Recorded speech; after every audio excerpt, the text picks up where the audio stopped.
Boa noite, meus queridos alunos da EJA, da Escola Francisco Guedes, noturno, quinta fase A, B e C.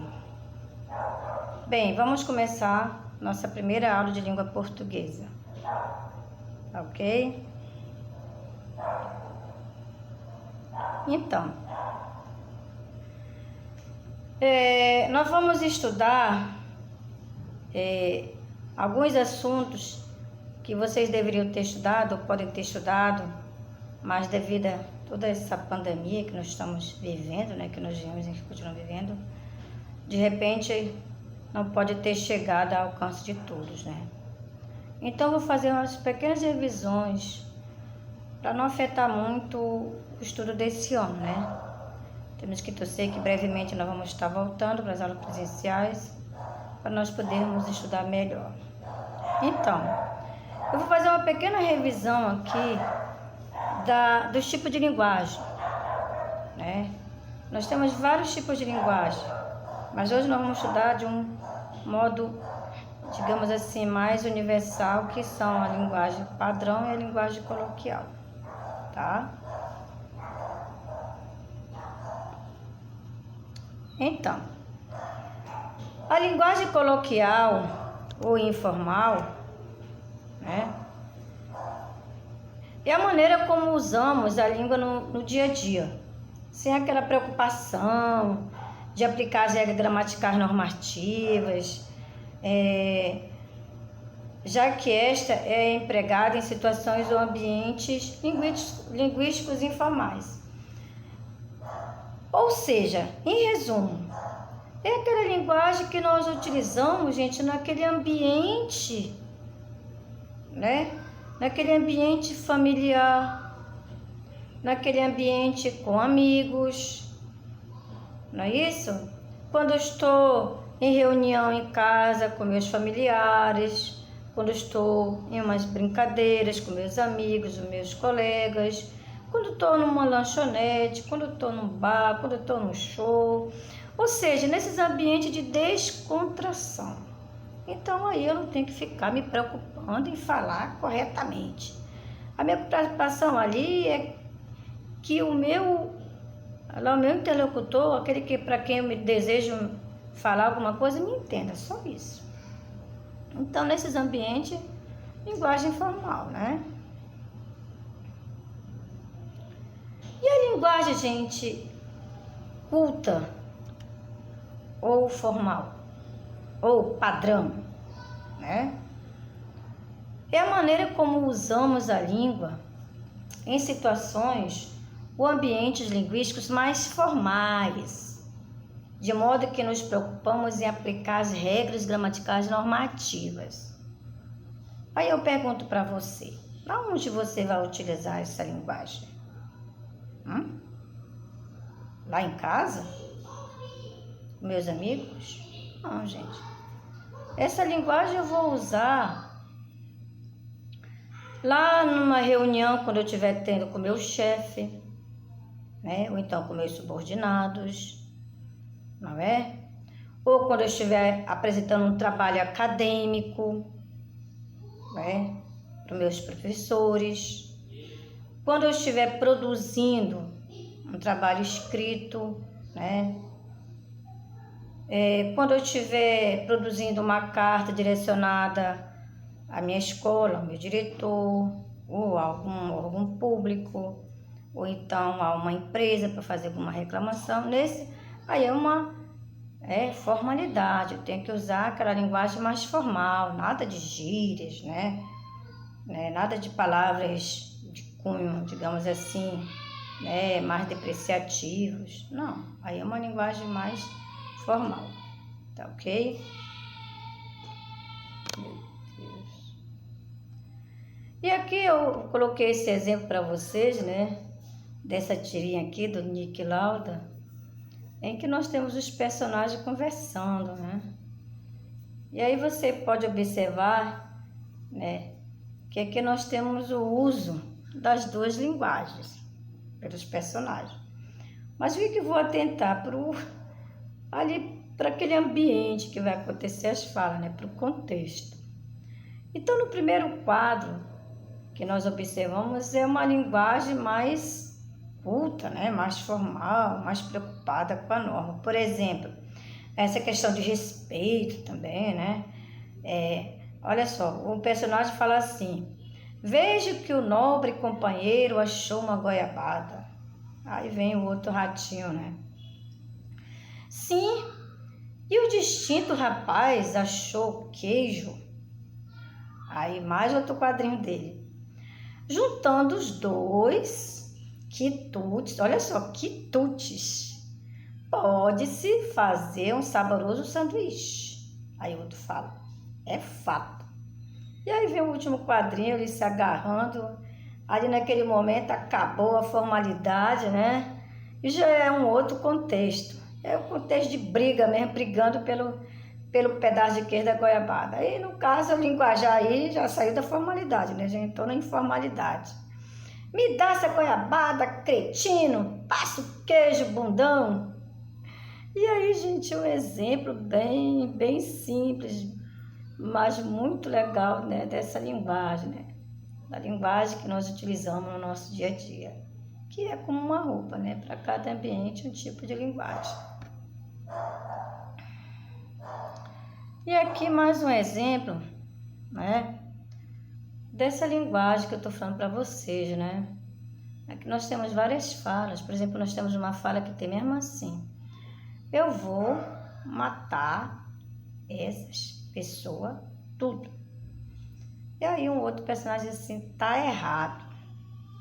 O certo seria: eu vou matar todas essas pessoas. E aí ele repete, agora feita a correção, né? Eu vou matar todas essas pessoas. Agora sim. E aí eu deixo para vocês que façam as devidas observações, né? Bem, gente, aqui eu quero entrar para vocês aqui na questão desse preconceito linguístico, né? O que é o preconceito linguístico? Muitas vezes você já pode até já ter deparado com alguma situação, não sei, de alguém falar alguma palavra errada, né? E outra pessoa rir. Às vezes isso acontece muito, né? Então isso daí é um preconceito linguístico, né? Então deixa eu ler aqui para vocês o que seria um preconceito linguístico. Preconceito linguístico é uma forma de discriminação social que consiste em julgar o indivíduo pela forma como ele se comunica, seja oralmente, seja por escrito. O parâmetro desse julgamento é a chamada norma culta. Quanto mais distante dela, mais criticado e rebaixado é o falante. Gente, só que nós temos que lembrar uma coisa, né, muito importante, né, que aqui vem em seguida aqui no conceito. No entanto, as regras da língua não incluem expressões populares, as variações linguísticas, né, por exemplo, as gírias, regionalismos, dialetos, entre outros. Então, gente, o que torna uma língua rica são as suas variações, né? Se eu for no Pará, lá eu me vejo diante de outros falares. Se eu for no Nordeste, são outros falares. Se eu for no Rio Grande do Sul, no sul do Brasil, são outros falares. Se eu for no Rio e São Paulo, é um outro falar. Se eu for no Rio de Janeiro, é um outro falar. E assim por diante. Então, essas são as riquezas da língua, são esse regionalismo da língua, né? São os dialetos da língua. Então, dentro disso daí, existe uma riqueza muito grande, né? É pena a língua que não tiver essas variações. Ela não é uma língua pobre, tá? Então, nós temos que respeitar essas variações, ela existe, está aí, né? E aqui eu vou mostrar para vocês aqui, não é? Esse exemplo que eu coloquei aqui, bem simples, para a gente entender o preconceito linguístico, né? O Maurício de Souza, vocês devem saber que ele é um baita de um criador de histórias em quadrinhos, né? Afinal, ele é que criou a Turma da Mônica. E ele tem vários personagens. Se a gente observar, os personagens do Maurício de Souza, eles são riquíssimos de linguagem, ele faz questão de colocar essa riqueza da nossa língua, essas variações dentro dos personagens. E isso que deixa legal, né? Essas revistas em quadrinhos, essa riqueza, essa diferença. Por exemplo, aqui o Chico Bento, né? O Chico Bento, ele é um personagem, foi criado pelo Maurício Souza, que ele representa o que é o mundo rural, a roça. E lá nós temos outros falares, linguagem própria deles, uma linguagem própria daquele ambiente lá, do ambiente da roça. Lá é uma outra situação, é um outro contexto. Ah, professora, mas o Chico Bento ele vem para a escola, por que ele não fala diferente? Não, ele vai para a escola para ele aprender a falar, a dominar a língua padrão, né? A normal, a formal, né? Mas isso não impede que ele continue falando a linguagem dele, linguagem falar caipira, no seu ambiente. Qual é o seu ambiente? Lá dentro de casa, com os amigos dele que são na mesma situação dele, né? Mas o que é interessante de tudo isso aí, no caso do Chico Bento, digamos que o Chico Bento, lá na frente, quando tiver adulto, resolva ser um grande fazendeiro, tá? Aí ele vai ter que lidar, né, com empresários de compra e venda de produtos, com fornecedores, não é isso? Ele vai lidar com técnicos, né, que ele vai querer empregar na fazenda dele. E aí eu pergunto para vocês, ele chega digamos assim, lá num evento onde tem vários empresários do ramo, né, dele, do mesmo ramo dele, ali negociando. Aí o que ele vai observar? O ambiente naquele momento, o contexto dos falantes daquele momento. Se ele observar que todos os fazendeiros estão falando caipira, ele vai falar, claro que caipira, né? Para o entendimento ser maior. Mas se ele está, de repente, num outro ambiente em que todos os fazendeiros estão, né, tentando falar mais bonito, mais preocupado com a linguagem formal, né? Afinal, são empresários, são ricos. Ele vai, logicamente, falar também a linguagem formal, afinal, ele aprendeu isso na escola. Então, não é legal da língua, é isso, gente, é você dominar as linguagens, não dominar só uma linguagem. Nós temos que dominar as linguagens, todas as linguagens. Não esquecendo que a linguagem é como uma roupa. Para cada ambiente, para cada contexto, eu uso uma roupa. E assim também é a linguagem, né? Para cada ambiente, para cada situação, eu vou utilizar uma linguagem. E o que eu preciso fazer? Estudar, dominar essa linguagem, né? Conhecer. Muito bem, então, aqui nós encerramos o assunto linguagem, né?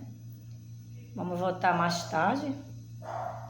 E aqui nós vamos entrar também em resumo, não esquecendo que isso é resumo do ano passado, em gêneros textuais, né?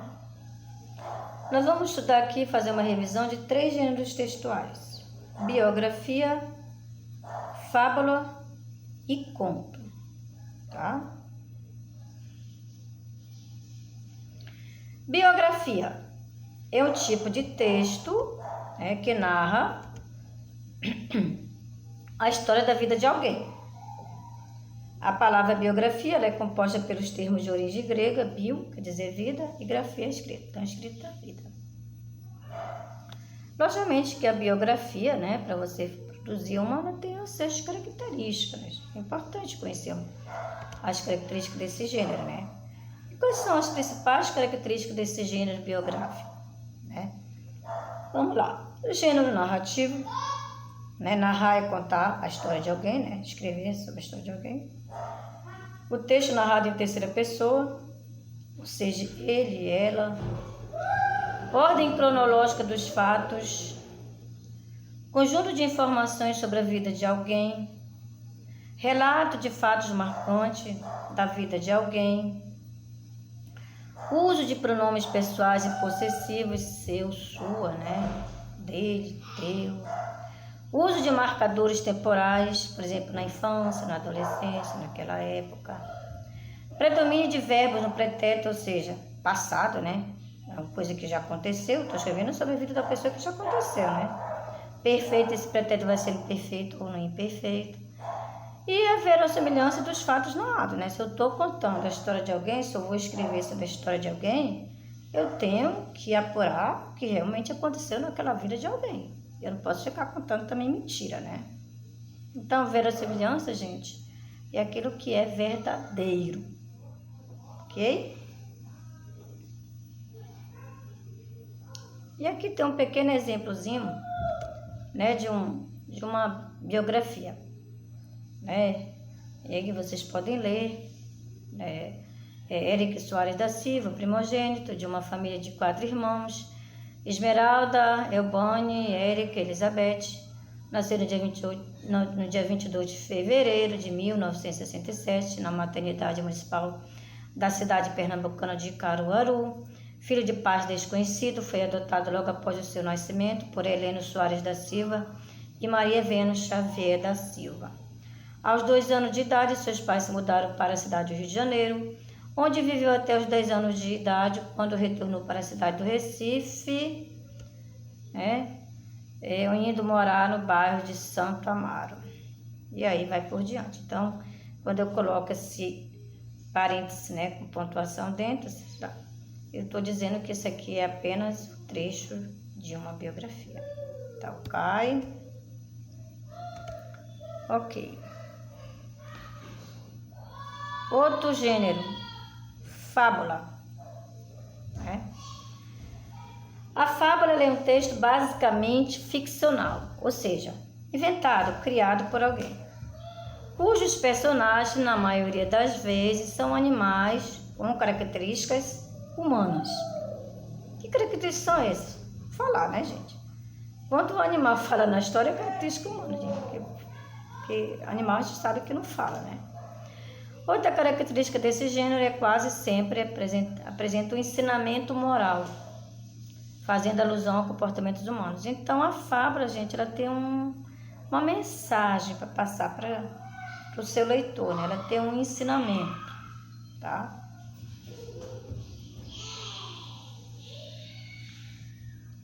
E aqui nós temos um exemplo de uma pequena fábula, né? Que é a raposa e o corvo, né? Um dia um corvo estava pousado no galho de uma árvore com um pedaço de queijo no bico quando passou uma raposa. Vendo o corvo com queijo, a raposa logo começou a matutar um jeito de se apoderar do queijo. Com esta ideia na cabeça, foi para debaixo da árvore, olhou para cima e disse: "Que pássaro magnífico há visto nesta árvore? Que beleza estonteante! Que cores maravilhosas! Será que ele tem uma voz suave para combinar com tanta beleza? Se tiver, não há dúvida de que deve ser proclamado o rei dos pássaros." Ouvindo aquilo, o corvo ficou que era pura vaidade. Para mostrar à raposa que sabia cantar, abriu o bico e soltou um sonoro craw. O queijo veio abaixo. Claro, e a raposa abocanhou ligeiro aquela delícia, dizendo: "Olha, meu senhor, estou vendo que a voz o senhor tem. O que não tem é inteligência." Moral: cuidado com muito elogio, né? Então, a fábula ela traz esse tipo de ensinamento pra gente, né? Cuidado com muito elogio. E aqui nós temos um outro gênero, que é o conto, né? Então, o conto, gente, é um gênero caracterizado por ser uma narrativa literária curta, tendo começo, meio e fim das histórias narradas de primeiro ou de maneira breve, porém suficiente para contar, né, a história completa. Então, os contos são, digamos assim, são aqueles romances mais curtos, né? São histórias mais breves, não é? Mas o gênero, não esquecendo de ter as mesmas características de um romance normal, tá? Aqui vamos lá, olha. O conto é uma narrativa curta, que apresenta os mesmos elementos do romance: narrador, personagem, espaço, tempo, situação inicial, conflito, clímax e desfecho. Então tem tudo que os outros têm, só que de forma mais breve, né? Mais curta, né? E aqui eu vou dar um exemplo para vocês aqui, gente. Eu tenho certeza que vocês vão estudar isso lá no ensino médio, mas se desse para esse ano a gente ainda vai ver. Aqui eu estou mostrando para vocês o exemplo do conto e do romance. Olha aqui, gente. Aqui eu tenho 2 livros do Machado de Assis, né? Nós temos o conto, que é um romance mais breve, né? Mais curto. Aí aqui o exemplo é a Cartomante. O Machado de Assis é o maior contista da nossa literatura brasileira, tá? E também é o maior romancista. Então, quando o escritor ele começa a escrever, geralmente ele parte do conto, para depois chegar no romance, né? E aqui eu coloquei o romance mais famoso do Machado de Assis, e talvez o melhor, digamos assim, um dos melhores romances da nossa literatura, né? Mais completo, que é Dom Casmurro. E aqui tem essa diferença, né? Quando vocês observarem eles no volume, quando vocês um dia verem por aí, vão observar que um é bem fininho e o outro é mais grosso. O mais grosso é o romance e o fininho é o conto. São histórias mais curtas, tá? Então aqui eu finalizo essa nossa apresentação. Eu vou dar um tempo até para vocês estudarem isso, tá? Com calma. Eu vou mandar o link, isso é um link, vocês podem assistir a qualquer hora do dia, da noite, podem ler à vontade, pausar, observar. E aí, na outra semana, né? Aliás, outra semana não, essa semana ainda, eu vou passar o link da atividade sobre esse assunto, tá? Tá bom?